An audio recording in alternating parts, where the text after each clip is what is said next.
Assalamualaikum warahmatullahi wabarakatuh. Perkenalkan saya Ahmad Haryanto dengan nomor NIM 23270411025. Dalam presentasi kali ini saya akan menjelaskan tentang perencanaan strategis sebagai kunci kesuksesan bisnis. Perencanaan strategis adalah proses yang terstruktur untuk menentukan arah dan tujuan jangka panjang bisnis. Tujuannya adalah untuk mencapai keunggulan kompetitif dan keberhasilan dalam jangka waktu yang ditentukan.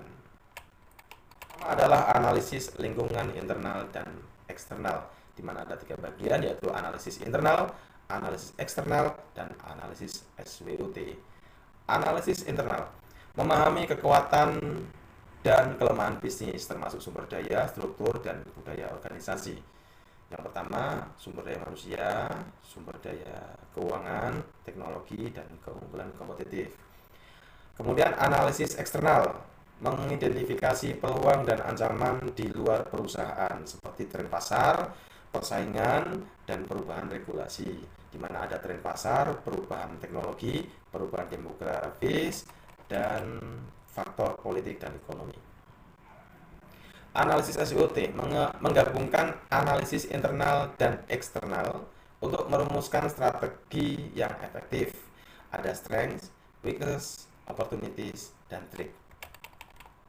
Lalu kemudian kita mencapai atau merumuskan visi, misi, dan tujuan yang strategis, di mana visi adalah menyatakan cita-cita jangka panjang bisnis atau tujuan yang ingin dicapai.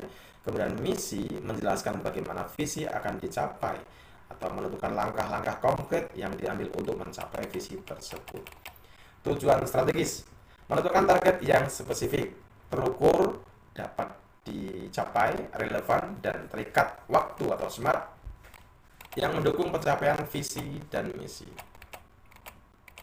Melangkah ke formulasi strategi bisnis. Yang pertama kita adalah membuat strategi pertumbuhan, berfokus pada perluasan pasar, peningkatan pangsa pasar, atau mengembangkan produk jasa baru. Yang kedua adalah strategi keunggulan biaya, menawarkan produk atau jasa dengan harga yang kompetitif, dengan fokus pada efisiensi dan pengurangan biaya. Yang ketiga adalah strategi diferensiasi, membedakan produk atau jasa dari pesaing dengan menawarkan nilai tambah, kualitas, atau fitur yang unik. Yang keempat adalah strategi fokus, memfokuskan bisnis pada segmen pasar tertentu dengan menyediakan produk atau jasa yang spesifik untuk kebutuhan segmen tersebut. Langkah berikutnya adalah implementasi strategi bisnis. Yang pertama adalah perencanaan implementasi, yaitu membuat perencanaan atau membuat rencana operasional yang terinci, termasuk penugasan tanggung jawab sumber daya yang dibutuhkan dan jadwal implementasi. Yang kedua adalah alokasi sumber daya, memastikan ketersediaan sumber daya yang cukup, baik finansial maupun non-finansial, untuk mendukung pelaksanaan strategi. Kemudian yang ketiga adalah komunikasi dan koordinasi, mempromosikan komunikasi yang efektif dan koordinasi yang baik antar tim untuk memastikan keselarasan dan sinergi yang dalam pelaksanaan strategi.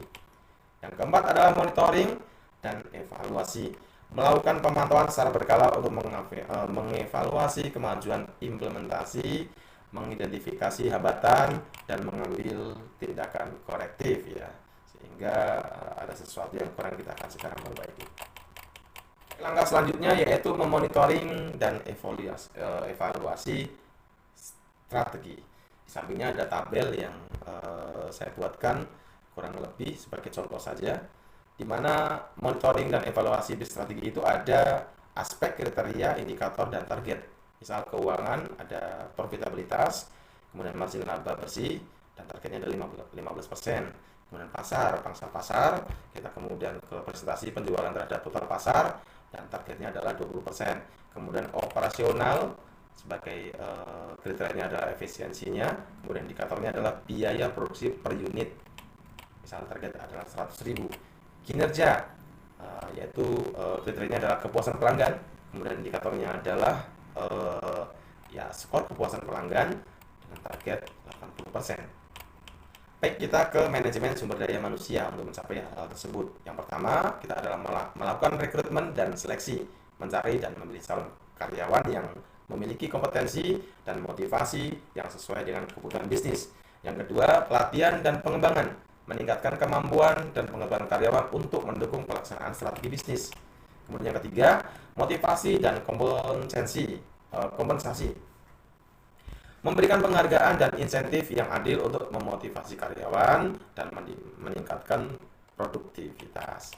Kemudian yang keempat atau yang terakhir adalah menilai kinerja karyawan secara berkala untuk mengukur efektivitas program pengembangan dan memberi umpan balik. Kita melangkah ke manajemen keuangan yang strategis, yaitu perencanaan keuangan. Membuat rencana keuangan yang komprehensif, termasuk proyeksi, arus kas, anggaran, dan strategi pendanaan. Kemudian pengendalian risiko, yaitu mengelola risiko keuangan yang potensial seperti risiko kredit, risiko investasi, dan risiko likuiditas.